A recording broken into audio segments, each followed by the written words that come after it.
ಮುಂಚೆ ಯೋಗೇಶ್ ನಾರಾಯಣ್ ಏನಾಗಿದ್ರು, ಏನು ಮಾಡ್ತಾಯಿದ್ರು, ಸಿನಿಮಾ ರಂಗದ ನಂಟು ಅವ್ರಿಗೆ ಹೇಗೆ ಬೆಳೀತು, ಒಂದು ಸಿನಿಮಾನ ನಿರ್ಮಾಣ ಮಾಡಬೇಕು ಅಂತ ಹೇಗೆ ಪ್ರೇರಣೆ ಸಿಕ್ತು, ಇದನ್ನು ಸ್ವಲ್ಪ ತಿಳಿಸ್ಕೊಡ್ತೀರಾ? ಓಕೆ, ಸಿನಿಮಾ ಫೀಲ್ಡ್ ಬರೋ ಮುಂಚೆ Yogesh Narayan actually basically I software engineer by profession. Okay, ಈಗ cinema I mean to movies by passion ಅಂತ ಹೇಳ್ಬೋದು. ಸಿನಿಮಾಗೆ ಬರಬೇಕು ಅಂತೇಳಿದರೆ ಬೇಸಿಕ್ ಪ್ರಿಪರೇಷನ್ಸ್ ಇಟ್ಕೊಂಡೇ ಬರಬೇಕು. ಅದು ಆ್ಯಕ್ಟಿಂಗ್ ಇರ್ಬೋದು, ಪ್ರೊಡಕ್ಷನ್ ಇರ್ಬೋದು, ಅಥವಾ ಡೈರೆಕ್ಷನ್ ಇರ್ಬೋದು, ಅಥವಾ ಮ್ಯೂಸಿಕ್ ಡೈರೆಕ್ಷನ್ ಯಾವುದೇ ಇರ್ಬೋದು. ಈ ಸಿನಿಮಾ ಕಲೆ ಅದು ತಪಸ್ಸೋದು. ಅದು ಸುಮ್ಮನೆ ಎಲ್ಲರಿಗೂ ಒಲಿಯೋದಕ್ಕಾಗಲ್ಲ ಅದು. ಸೊ ಸಿನಿಮಾ ಬರಬೇಕು ಅಂತ ಯೋಚನೆ ಮಾಡಿದಾಗ ನಾನು ಚಿಕ್ಕ ವಯಸ್ಸಿಂದ ಸಿನಿಮಾ ಬರಬೇಕು ಅಂತಲೇ ತುಂಬ ಇಷ್ಟ ಆಯಿತು. ಸಿನಿಮಾ ಅಂದ ಕೂಡಲೇ ನನಗೆ ಚಿಕ್ಕ ವಯಸ್ಸಿನಲ್ಲಿ ನಾನು I learned Carnatic music regarding that. ಆಮೇಲೆ ಟಿ ವಿ ಚಾನಲ್ ಆ್ಯಂಕರಾಗಿ ವರ್ಕ್ ಮಾಡಿದೆ ಮೈಸೂರಲ್ಲಿ, ಸಿಟಿ ಕೇಬಲಲ್ಲಿ. ಸೊ ಅದ ನಂತರ ನಾನು ಸಿನಿಮಾ ಆ್ಯಕ್ಟರ್ ಆಗಬೇಕು ಅಂತಲೇ ಇಷ್ಟಪಟ್ಟೆ. ಬಟ್ ಆ್ಯಕ್ಟರ್ ಆಗಬೇಕು ಅಂದರೆ ಕಷ್ಟನೇ ಇದೆ, ಬಟ್ ಅದಕ್ಕದು ಎಲ್ಲರಿಗೂ ಆ ಫೇಟ್ ಅನ್ನೋದು ಇಂಪಾರ್ಟೆಂಟ್ ಆಗ್ತದೆ. ಸೊ ಪ್ರೊಡಕ್ಷನ್ ಅಂತ ನೀವು ಕೇಳಿದ್ರಿ. ನಾನು ಪ್ರೊಡಕ್ಷನ್ ಬರೋ ಮುಂಚೆ ಒಂಗನಸು ಅಂತ ಸಿನಿಮಾದಲ್ಲೇ ಆ್ಯಕ್ಟ್ ಮಾಡೋಕ್ಕೆ ತೀರ್ಥಹಳ್ಳಿಗೆ ಹೋಗಿದ್ದೆ. ಅಲ್ಲಿ ಸೆಕೆಂಡ್ ಲೀಡಾಗಿ ಸೆಲೆಕ್ಟ್ ಆಗಿದೆ. ಬಟ್ ಏನೋ unfortunately I couldn't continue that role. So ಬೇಜಾರಿಗೆ ವಾಪಸ್ ಬಂದು ನಾನು ಸಿನಿಮಾ ಕಡೆ ಪ್ರೊಡಕ್ಷನ್ಸ್ ಸ್ಟಾರ್ಟ್ ಮಾಡಬೇಕು, ಅಥವಾ ಪ್ರೊಡಕ್ಷನ್ ಕಡೆ ಕಲಿಬೇಕು, ಆ್ಯಕ್ಟಿಂಗ್ ಕಲಿಬೇಕು ಅನ್ನೋ ಉದ್ದೇಶದಿಂದ ವಿಜಯ ಫಿಲ್ಮ್ ಇನ್ಸ್ಟಿಟ್ಯೂಟಲ್ಲಿ ಆ್ಯಕ್ಟಿಂಗ್ ಕೋರ್ಸ್ ಜಾಯ್ನ್ ಆದೆ ನಾನು.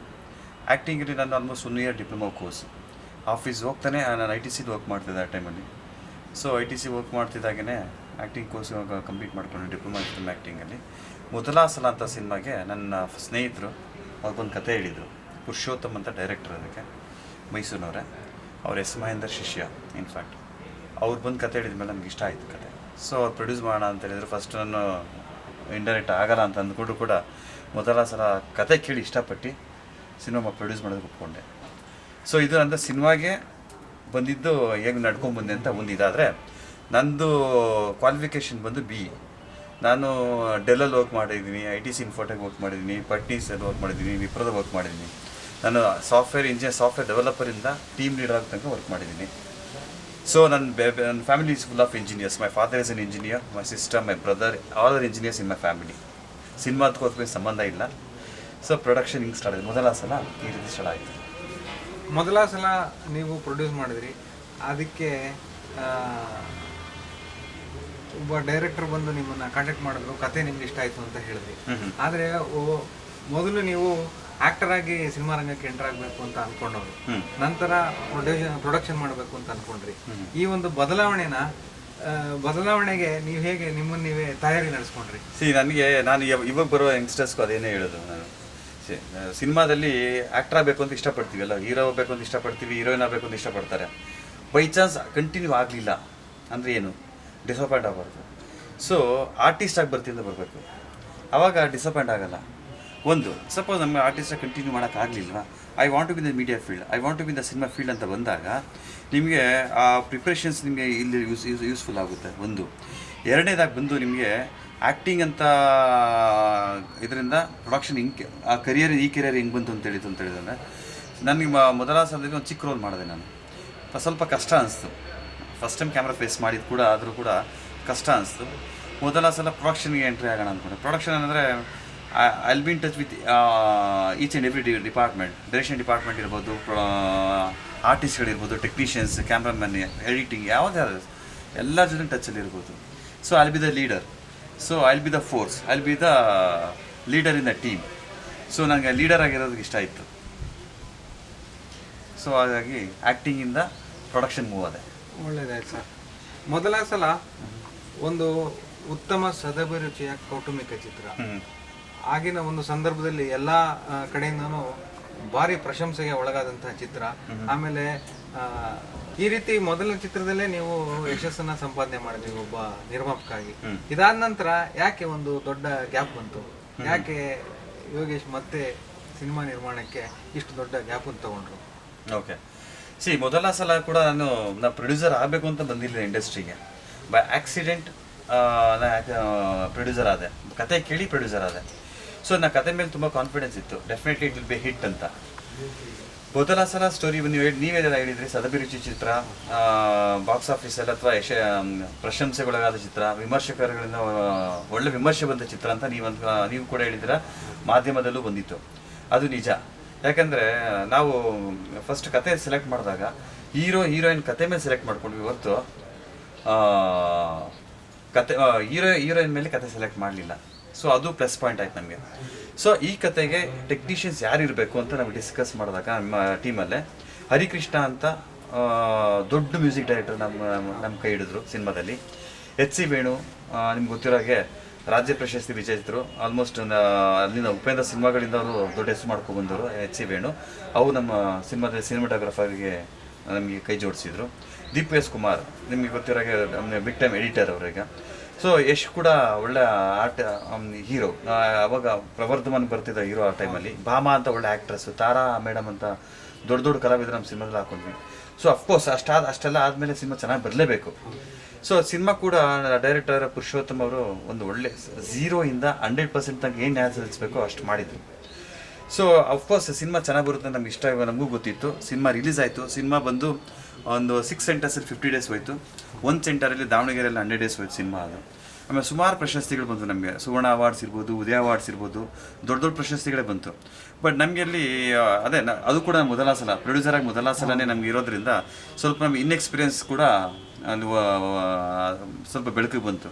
ಏನು ಇನ್ಎಕ್ಸ್ಪೀರಿಯನ್ಸ್ ಅಂತ ಹೇಳಿದ್ರೆ ರಾಂಗ್ ಟೈಮ್ ರಿಲೀಸ್. ನಾವು ರಾಂಗ್ ರಿಲೀಸ್ ಅಂತ ಹೇಳಿದ್ರೆ December 31 ನಾವು ರಿಲೀಸ್ ಮಾಡಿದ್ದು ಸಿನಿಮಾ. ಆ ಸಿನಿಮಾ ರಿಲೀಸ್ ಆಗೋ ಹೊತ್ತಿಗೆ ಜಾಕಿ ಪುನೀತ್ ರಾಜ್ಕುಮಾರ್ದು, ಸೂಪರ್ ಬಂದು ಉಪೇಂದ್ರ ಅವ್ರದ್ದು, ಮೈಲಾರಿ ಬಂದು ಶಿವರಾಜ್ ಕುಮಾರ್ ಅವ್ರದ್ದು, ನಮ್ದು ರಿಲೀಸ್ ಆದಮೇಲೆ ದರ್ಶನ್ ಅವ್ರದ್ದು ಬಾಸ್, ವಿಜಯ್ ಅವ್ರದ್ದು ಕಂಟಿನ್ಯೂ ರಿಲೀಸ್ ಆಯಿತು. ಸೊ ಈ ದೊಡ್ಡ ದೊಡ್ಡ ಹೀರೋಗಳು ಸ್ಟಾರ್ ಕ್ಯಾಸ್ಟಿನ ಜೊತೆ ನಾವು ಫೈಟ್ ಮಾಡೋದು ಸ್ವಲ್ಪ ಕಷ್ಟ ಆಯಿತು. But still we got through and we got A success.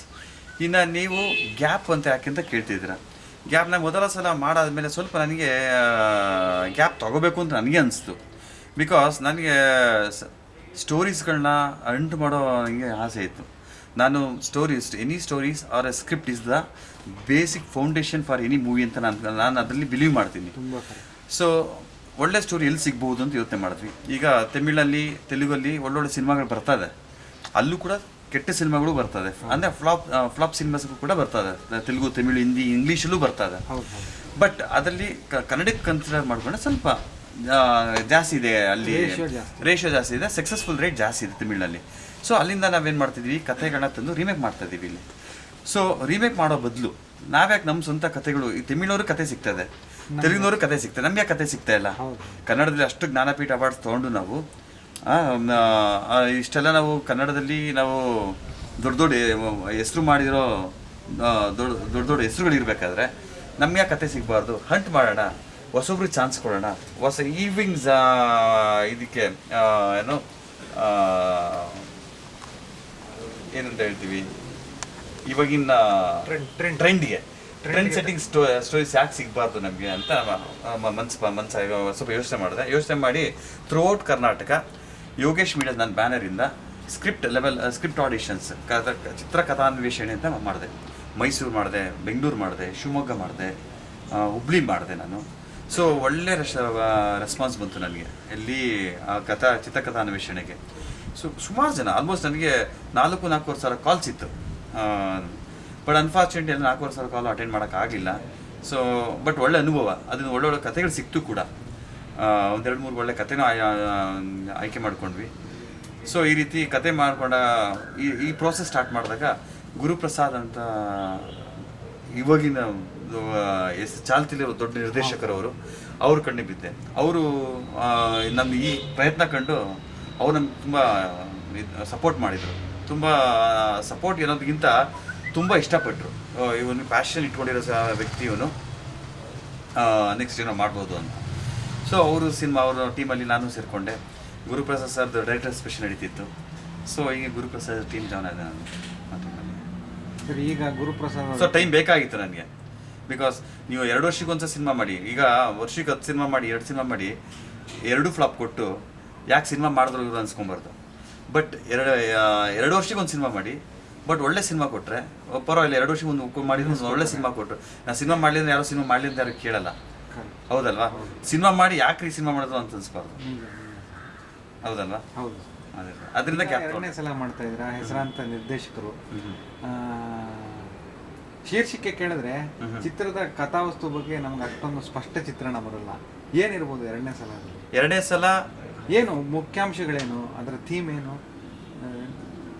ನೀವು ಯಾರಾದರೂ ಎರಡನೇ ಸಲ ಏನು ಅಂತ ಕೇಳಿದ್ರೆ ಅದ್ರ ಮುಖ್ಯ ಭಾಗ ಅಂತ ಏನನ್ನ ಪ್ರೊಜೆಕ್ಟ್ ಮಾಡ್ತೀರಾ? ನೀವು ಬರೀ ಎರಡನೇ ಸಲ ಟೈಟಲ್ ಮಾತ್ರ ನೋಡಿದ್ದೀರಾ ಅಂದ್ಕೋತೀನಿ, ಅದಕ್ಕೆ ಸಬ್ ಟೈಟಲ್ ನೋಡಿಲ್ಲ ನೀವು? First love. ಎರಡನೇ ಸಲ ಫಸ್ಟ್ ಲವ್ ಅಂತ, ಮೊದಲ ಸಲ ಫಸ್ಟ್ ಲವ್ ನೆವರ್ ಎಂಡ್ಸ್ ಅಂತ ಹಾಕಿದ್ವಿ. ಈಗ ಎರಡನೇ ಸಲ ದಿ ಫಸ್ಟ್ ಲವ್ ಅಂತ ಸ್ವಲ್ಪ ಟ್ಯಾಗ್ ಲೈನ್ ಇದೆ ನಮ್ಮಲ್ಲಿ. ಫಸ್ಟ್ ಟೈಮ್ ಫಸ್ಟ್ ಲವ್ ಅಂತ ಕೇಳ್ಪಟ್ಟಿದ್ದೀವಿ, ಬಟ್ ಎರಡನೇ ಸಲ ಫಸ್ಟ್ ಲವ್ ಹೆಂಗಾಗೋದು definitely it's a curious subject only.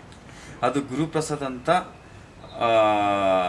ವಿಭಿನ್ನವಾಗಿ ಯೋಚನೆ ಮಾಡೋ ಒಬ್ಬ ನಿರ್ದೇಶಕರ ಕೈಲಿ ಮಾಡೋಕ್ಕೆ ಮಾತ್ರ ಸಾಧ್ಯ ಅಂತ ಸಿನಿಮಾಗಳು. ಸೊ ಅವ್ರದ್ದು ಪ್ರೀವಿಯಸ್ ಮಠ ಇರ್ಬೋದು, ಎದ್ದೇಳು ಮಂಜುನಾಥ ಇರ್ಬೋದು, ಹುಡುಗರು ಸಿನಿಮಾ ಡೈಲಾಗ್ಗಳು ಇರ್ಬೋದು, ಅಥವಾ ಇತ್ತೀಚೆಗೆ ಬಂದ ಡೈರೆಕ್ಟರ್ ಸ್ಪೆಷಲ್ ಇರ್ಬೋದು. ಓಕೆ, ಎಲ್ಲದಕ್ಕೂ ಒಂದು ಡಿಫ್ರೆಂಟ್ ಪ್ಲಾಟ್ ಇರೋ ಸಿನಿಮಾಗಳದು, ರೆಗ್ಯುಲರ್ ಸಿನಿಮಾಗಳು ಅಂತ ಅಲ್ವೇ ಅಲ್ಲ ಅದು. ನೀವು ಎದ್ದೇಳು ಮುಂಜಾನೆ ಕೂತ್ಕೊಂಡ್ರೆ 2 ಗಂಟೆ ನಗ್ಬಿಟ್ಟು ಬರೋ ಸಿನಿಮಾ ಅದು. ಮಠ ಕೂಡ ಒಂಥರ ವಿಭಿನ್ನವಾಗಿ ಎಲ್ಲರಿಗೂ ಎಲ್ಲ ಪ್ರೇಕ್ಷಕರು ಕರ್ಕೊಂಡೋಗೋ ಸಿನಿಮಾ ಅದು ಮಠ. ಸೊ ಇಂಥವ್ರ ಜೊತೆ ನಾನು ಎರಡನೇ ಸಲ ಮಾಡಬೇಕು ಅಂತ ಪ್ಲ್ಯಾನ್ ಮಾಡಿದಾಗ, ಮೊದಲ ಸಲ ಅಂತ ಫಸ್ಟ್ ಸಿನಿಮಾ ಮಾಡಿದ್ದೀವಿ. ನೀವು ಒಂದು ಕೆಲಸ ಮಾಡಿ, ಎರಡನೇ ಸಲ ಅಂತ ಸಬ್ಜೆಕ್ಟ್ ಇದೆ, ಅದು ಎರಡನೇ ಸಲ ಇಡಿ ಅಂತ ಗುರುಪ್ರಸಾದ್ ನನಗೆ ಒಂದ್ಸರಿ ಹೇಳಿದರು ನನಗೆ. ಅದಕ್ಕಿಂತ ಮುಂಚೆ ಅವ್ರ ಕತೆ ಕೂಡ ಒಂದು ಲೈನ್ ಸ್ಟೋರಿ ನನಗೆ ಹೇಳಿದರು ಕೂಡ. ಆವಾಗ ನನಗೆ ಅನಿಸ್ತು ಈ ಕತೆಗೆ ಎರಡನೇ ಸಲ ದಿ ಫಸ್ಟ್ ಲವ್ ಸೂಟ್ ಆಗುತ್ತೆ ಅಂತ. ಎರಡನೇ ಸಲ ಬಗ್ಗೆ ನೀವು ಕೇಳಬೇಕು ಅಂತ ಅಂದರೆ ಮುಖ್ಯ ಕಥಾವಸ್ತು ಬಂದು ಇದು pure love story. Guruprasad love story ಇನ್ನಿತಂಗೆ ಮಾಡಿ ಸಿನಿಮಾಗಳಿಂದ ಮಾಡಿಲ್ಲ ಅವರು.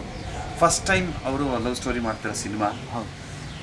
ಈ ಲವ್ ಸ್ಟೋರಿಯಲ್ಲಿ ಬಂದು ನಿಮಗೆ 3 ಇಂಪಾರ್ಟೆಂಟ್ ಕ್ಯಾರೆಕ್ಟರ್ ಮಧ್ಯೆ ರಿವಾಲ್ವ್ ಆಗ್ತಿರೋ 3 ಸಂಬಂಧಗಳ ಮಧ್ಯೆ ನಡೆಯೋ ಸ್ಟೋರಿ ಇದು.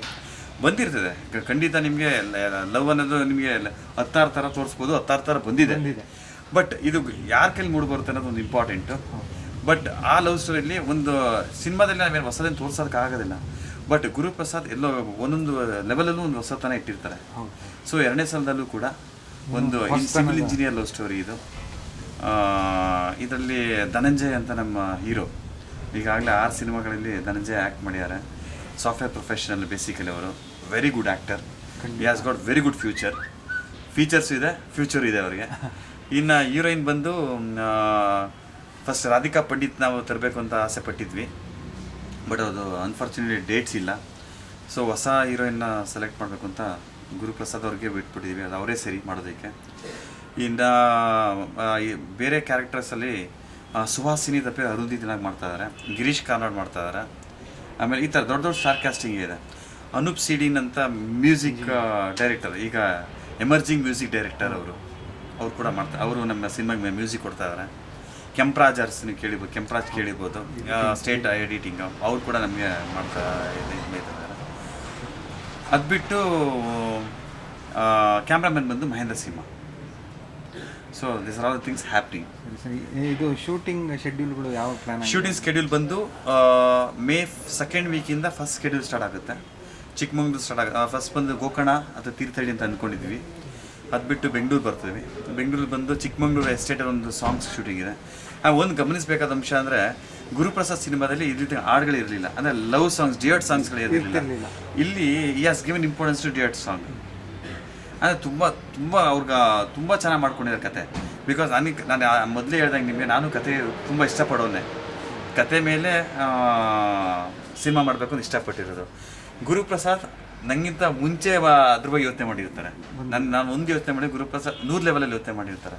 ಸೊ ಡೆಫಿನೆಟ್ಲಿ ಗುರುಪ್ರಸಾದ್ ಒಂದು ಒಳ್ಳೆ ಸಿನಿಮಾ ಕೊಡ್ತಾರೆ. ಅದು ಬಲವಾದ ನಂಬಿಕೆ ಇದೆ, ಕಥೆಯ ಮೇಲೆ ತುಂಬ ನಂಬಿಕೆ ಇದೆ. ಆ ಕಥೆನ ಎಕ್ಸಿಕ್ಯೂಟ್ ಮಾಡ್ತಾರೆ ಗುರುಪ್ರಸಾದ್. ಡೆಫಿನೆಟ್ಲಿ ಈ will get us A very good movie from this ನನ್ನ ಬ್ಯಾನರ್ಲಿ ಅಂತ ಅಂದ್ಕೊಂಡಿದ್ದೀನಿ. ಸಿನಿಮಾನ 2014 ಎಕ್ಸ್ಪೆಕ್ಟ್ ಮಾಡ್ಬೋದಾ ಅಥವಾ ಮುಂದೆ ಹೋಗೋ ಸಾಧ್ಯತೆಗಳಿವೆ? ನಿಮ್ಗೆ ಡೌಟ್ ಯಾಕನ್ಸ್ತು? ಯಾಕೆ ಅಂತ ಹೇಳಿದ್ರೆ, ನಮ್ಮ ಗುರುಪ್ರಸಾದ್ ಅವರ ಹಿಂದಿನ ಸಿನಿಮಾಗಳ ಒಂದು ಟ್ರೆಂಡ್ ತಗೊಂಡ್ರೆ, ಮಠ ಆಗ್ಬೋದು ಅಥವಾ ಎದ್ದೇಳು ಮಂಜುನಾಥ ಆಗ್ಬೋದು, ಡೈರೆಕ್ಟರ್ ಸ್ಪೆಷಲ್ ಆಗ್ಬೋದು, ಎಲ್ಲ ಒಂದು ಕಡೆ ತಡವಾಗಿ ರಿಲೀಸ್ ಆಯಿತು. ಜನ ಕೇಳಕ್ಕೆ ಶುರು ಮಾಡಿದ್ರು, ಯಾಕೆ ಸಿನಿಮಾ ತಡ ಆಗ್ತಿದೆ, ಯಾಕೆ ರಿಲೀಸ್ ಆಗ್ತಿಲ್ಲ ಅಂತ. ಅದೇ ಟ್ರೆಂಡ್ ಮುಂದುವರಿಬೋದಾ ಅಥವಾ ಯೋಗೇಶ್ ಅವರು ಅದನ್ನ ಬ್ರೇಕ್ ಮಾಡ್ತಾರೆ? ಗುರುಪ್ರಸಾದ್ ಸಿನಿಮಾಗಳು ನಿಮಗೆ ಒಂದು ಒಳ್ಳೆ ಸಬ್ಜೆಕ್ಟ್ ಮಾಡಬೇಕು ಅಂತ ಹೇಳಿದ್ರೆ ಡೆಫಿನೆಟ್ ಆಗಿ ಅದಕ್ಕೆ ಆದ ಒಂದು ಕಾಲಾವಕಾಶ ಬೇಕು. ಆಯಿತಾ. ಗುರುಪ್ರಸಾದ್ ಮಠ ಮಾಡಿದ್ದಾರೆ, ಎದ್ದೇಳು ಮುಂಜಾನೆ ಅಂತ ಡೈರೆಕ್ಟರ್ ಸ್ಪೆಷಲ್ ಮಾಡಿದ್ದಾರೆ. ಅದು ಲೇಟ್ ಆಗಿರ್ಬೋದು. ಆ ಲೇಟ್ ಆಗಿರೋದ್ರಿಂದ ಬರೀ ಡೈರೆಕ್ಟ್ರು ಮಾತ್ರ ಹೊಣೆ ಅಲ್ಲ, ಕಾರಣ ಅಲ್ಲ. It could be anything. ಪ್ರೊಡಕ್ಷನಿಂದ ಸಹಕಾರ ಸಿಗದೇ ಇರ್ಬೋದು ಅವರಿಗೆ, ಅಥವಾ ಆರ್ಟಿಸ್ಟ್ಗಳದ್ದು ಸಹಕಾರ ಸಿಗದೇ ಇರ್ಬೋದು. ಈ ಥರ 108 ರೀಸನ್ಸ್ ಇರ್ತಿದೆ. ಸೊ ನಾನು ಗುರುಪ್ರಸಾದ್ ಇದರಿಂದ ಲೇಟ್ ಮಾಡ್ತಾರೆ ಅಂತ ನಾನು ಅದ್ರಲ್ಲಿ ನಂಬಿಕೆ ಇಲ್ಲ. ಬಿಕಾಸ್ ನಾವು ಹೇಳಿದ್ರೆ ಗುರುಪ್ರಸಾದ್ ನಮ್ಗೆ ಹೇಳಿದ್ರೆ ಒಂದೇ condition, if you want to give good story, if you want to give one good film, okay, please join have a patience and join hands with me ಅಂತ ಗುರುಪ್ರಸಾದ್ ಹೇಳಿದರು. So I believe in Guruprasad, I believe in his work. So ನನಗೇನು Guruprasad late ಮಾಡ್ತಾರೆ ಅನಿಸ್ಲಿಲ್ಲ. ನಮ್ಮ cinema ಡೆಫಿನೆಟಾಗಿ 2014ರಲ್ಲಿ release ಮಾಡೋಕ್ಕೆ plans ಇದೆ.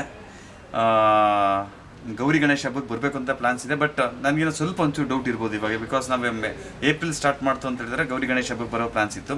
Since we are not starting in April 2014, we are starting in the month of May, second week of May. So we plans to release the movie during Dasara time release ಮಾಡಬೇಕು ಅಂತ ಅಂದ್ಕೊಂಡಿದ್ದೀವಿ. ಡೆಫಿನೆಟಾಗಿ ಗುರುಪ್ರಸಾದ್ ಅದೇ ನೀವು ಹೇಳಿದ್ರು late ಆಗುತ್ತೆ ಅಂತ. But ಎಲ್ಲ ಮೀಡಿಯಾದಲ್ಲಿ ಬಂದಿದೆ ಆ ಥರ. ಬಟ್ ನಂತರ ನನಗೆ ಅದ್ರಲ್ಲಿ ಅದೇ ನಿಮ್ಗೆ ಹೇಳಿದ್ದಲ್ಲ, it could be several reasons. ಒಂದೇನೋ ಲೇಟ್ ಮಾಡಿರೋದ್ರಿಂದ ಆರೋಗ್ಯ ಸ್ಥಿತಿ ಇರ್ಬೋದು, ಅದು ಬೇರೆ ಏನೇನೋ ಇರ್ತದೆ. ಪ್ರೊಡ್ಯೂಸರ್ದು ಕೋಆಪ್ರೇಷನ್ ಇಲ್ಲದೆ ಇರ್ಬೋದು, ಪ್ರೊಡಕ್ಷನ್ದ ಏನೋ ಪ್ರಾಬ್ಲಮ್ ಇರ್ಬೋದು, ಏನೋ 108 ರೀಸನ್ಸ್ ಇರ್ತದೆ. ಸೊ ಗುರುಪ್ರಸಾದ್ ಒಬ್ಬರೇ ಹೊಣೆಗಾರ ಅಲ್ಲ ಅದಕ್ಕೆ.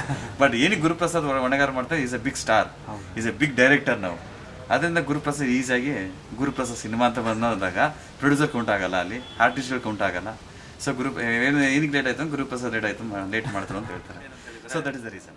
ನಾನು ಒಂದು ವಿಷಯಕ್ಕೆ ದೊಡ್ಡವನು ಅನ್ಸ್ಬಿಡ್ಬೋದು, ಬಿಕಾಸ್ ನನಗೆ ತುಂಬ ಎಕ್ಸ್ಪೀರಿಯನ್ಸ್ ಇದೆಯಾ, ಅಥವಾ ಈ ವಿಷಯದಕ್ಕೆ ಇಷ್ಟು ದೊಡ್ಡವನ ಅಂತ ಅನ್ಸ್ಬೋದು. ಬಟ್ ನನಗೆ I don't have any regrets in saying those words. ಆಯಿತಾ. ನನಗೆ ಮೊದಲ ಅನುಭವ ಆಗಿದೆ. ಆ ಮೊದಲ ಅನುಭವದಿಂದ ಒಂದು 100 ಅನುಭವ ಆಗೋಷ್ಟು, ಒಂದು 10 ಸಿನಿಮಾ ಆಗೋಷ್ಟು ಎಕ್ಸ್ಪೀರಿಯನ್ಸ್ ನಂಗೆ ಸಿಕ್ಕಿದೆ. ಆಯಿತಾ. Whether it could be financial matters ಇರ್ಬೋದು, it could be script related issues ಇರ್ಬೋದು, ಅಥವಾ ಪ್ರೊಡಕ್ಷನ್ದು ಇರ್ಬೋದು, ಅಥವಾ ನೀವು ಚಿತ್ರಕಥೆ ಆಯ್ಕೆ ಮಾಡ್ಕೊಳ್ಳೋದು, ಅಥವಾ ಆರ್ಟಿಸ್ಟ್ ಆಯ್ಕೆ ಮಾಡ್ಕೊಳ್ಳೋವಂಥ ಸನ್ನಿವೇಶಗಳಿರ್ಬೋದು, ಅಥವಾ ಅದ್ರ ರಿಲೇಟೆಡ್ ಮ್ಯಾಟರ್ಸ್ ಇರ್ಬೋದು, ಅಥವಾ ಹೊಸೊಬ್ಬರು ಸಿನಿಮಾಗೆ ಹೆಂಗೆ ಬರ್ತಾರೆ ಅವ್ರಿಗೆ ಆರ್ಟಿಸ್ಟ್ ಇರ್ಬೋದು, ಅಥವಾ ಸ್ಟೋರಿ ಡೈರೆಕ್ಟರ್ ಇರ್ಬೋದು, ಸ್ಟೋರಿ ರೈಟರ್ಸ್ ಇರ್ಬೋದು. ಸೊ ಇದು ಸ್ಮಾಲ್ ನನ್ನ ಫ್ರೆಂಡ್ಲಿ ಸಜೆಷನ್, ಅಂದರೆ ಅಡ್ವೈಸ್ ಅಂತ ಖಂಡಿತ ಅಲ್ಲ, ಇದು ಫ್ರೆಂಡ್ಲಿ ಸಜೆಷನ್ ಅಂತ ಹೇಳ್ಬೋದು ನಾನು. ಒಂದು ಸಿನಿಮಾ ಬರೋರು ತುಂಬ ಒಂದು ಬೇಸಿಕ್ ಎಕ್ಸ್ಪೀರಿಯನ್ಸ್ ಇಟ್ಕೊಂಡು ಬರಲೇಬೇಕು ಅಂತ ಒಂದು ನನ್ನ ಇದು. ಹೊಸೊಬ್ಬರು ಯಾರೇ ಇರ್ಬೋದು, ಸಿನಿಮಾಗೆ ದುಡ್ಡು ಇರ್ಬೋದು, ನೋಡೋಕೆ ಚೆನ್ನಾಗಿರ್ಬೋದು, ಅವರೆಲ್ಲ ಸಿನಿಮಾ ಹೀರೋ ಆಗೋಲ್ಲ, ಅಥವಾ ದುಡ್ಡಿದ ತಕ್ಷಣ ದೊಡ್ಡ ಪ್ರೊಡ್ಯೂಸರ್ ಆಗೋಲ್ಲ. ಒಂದು ಪ್ಯಾಷನ್ ಇಟ್ಕೊಳ್ಳಿ ಅಂತ ಒಂದು ಹೇಳೋಕ್ಕೆ ಇಷ್ಟಪಡ್ತೀನಿ.